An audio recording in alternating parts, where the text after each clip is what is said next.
Le lait qui n'est pas chamour, un sujet qu'on connaît tous, on va essayer de voir d'où il vient, quels sont exactement les halachot qu'on a besoin de savoir pour de rendre le lait d'un lait pas chamour et le rendre un lait chamour, les différentes approches dans la halacha, jusqu'au minag, comment on garde le lait de notre temps, est-ce qu'on s'appuie sur des caméras ou bien non, on va essayer de faire un peu de l'ordre dans ce sujet.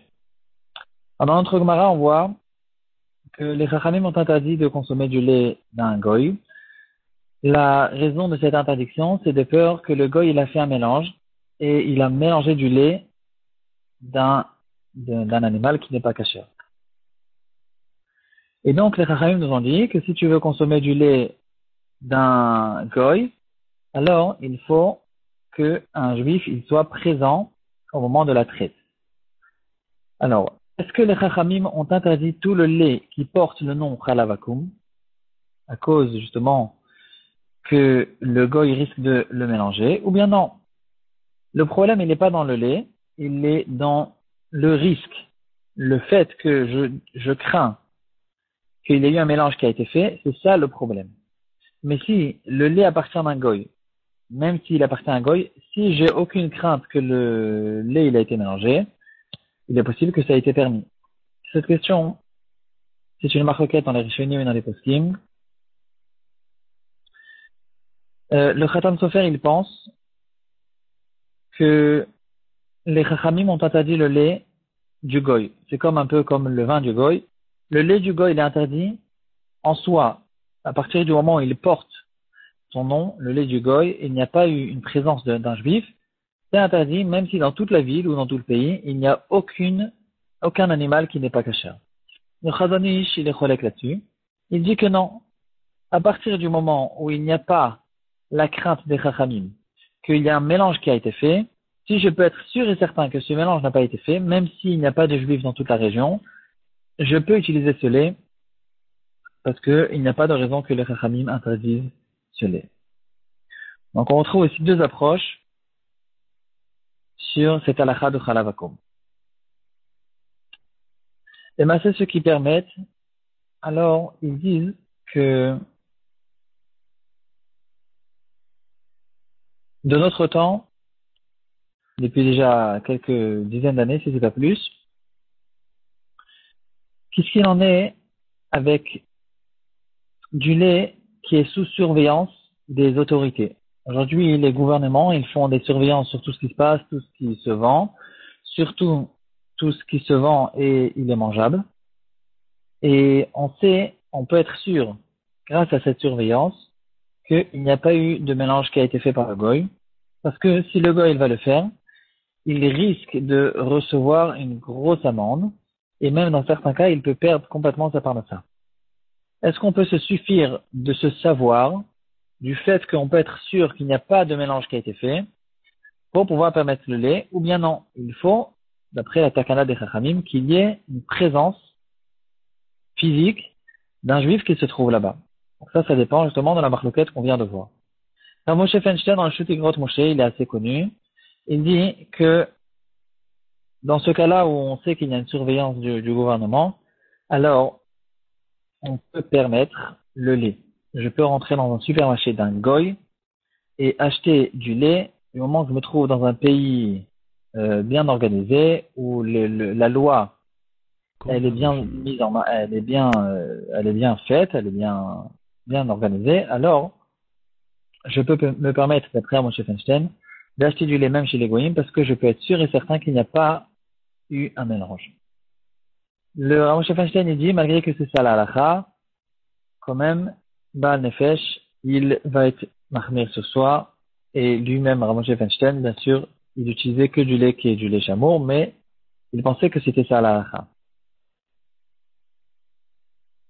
Même le Chazon Ish, on vient de voir, lui aussi, il est plutôt dans cette approche, que du moment qu'il n'y a pas de doute, le lait il est censé être permis. C'est pour ça qu'on a un témoignage que, au moment de la guerre, lorsque le lait il était extrêmement cher, et ils avaient l'habitude d'utiliser la poudre de lait, le Chazon Ish, il a permis cette poudre de lait pour des Bachorei Shiva qui étaient extrêmement faibles, mais quand même que pour eux, pas pour les autres Bachorim. Le minag, il est que en Amérique, ils s'appuient sur le psak du Grotte Moshe et ils permettent même du lait pachamour de notre temps dans les pays où la loi elle est bien faite. Et en Europe et en Israël, on est quand même achmir d'utiliser du lait qui est que du Chalav Israël. Maintenant, qu'est-ce qu'il en est dans le lait en Israël?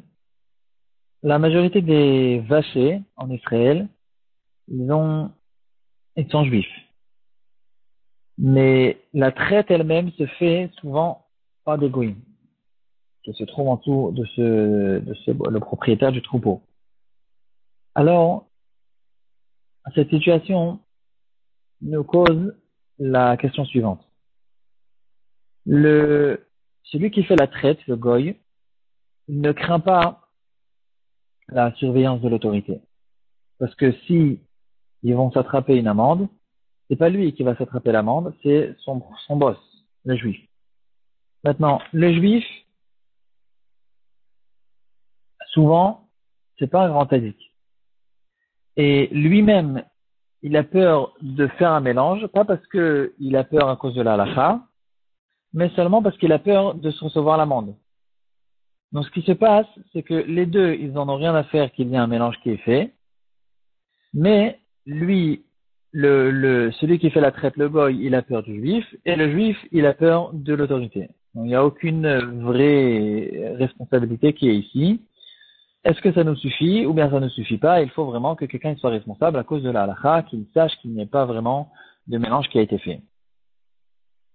Alors, si le propriétaire du troupeau c'est un froum, bien sûr que on comprend que ça peut nous suffire parce que celui qui fait la traite, au moins, il a peur de son propriétaire. Mais si celui qui fait la traite, il a peur du propriétaire qui lui-même n'a pas vraiment peur, il a juste peur des autorités, alors il est possible que ça ne suffit pas.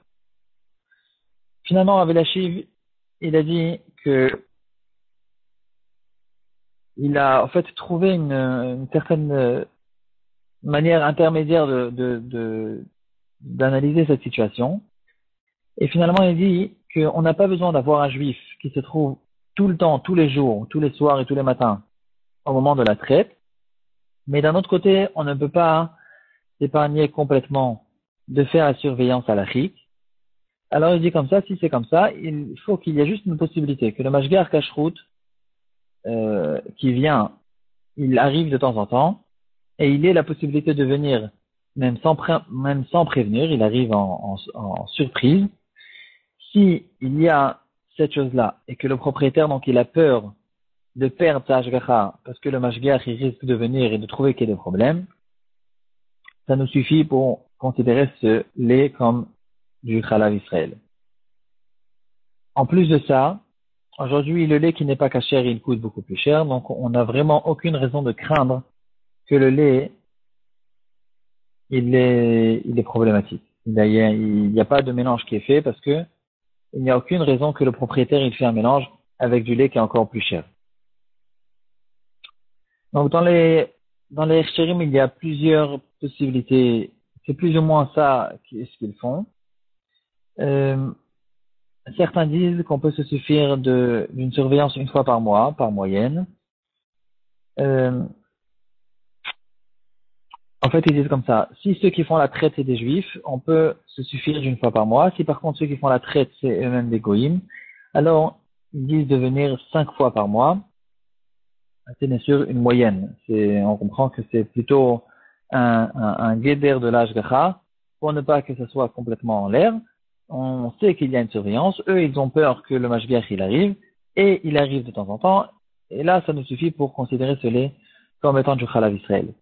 Aujourd'hui, on a l'habitude de mettre des caméras. Et là, c'est encore mieux. Parce que là, vraiment, ils savent qu'il y a tout le temps une possibilité de vérifier, d'ouvrir et de savoir exactement ce qui se passe. Et là, on a gagné encore un hidour dans le lait qu'on a l'habitude d'acheter.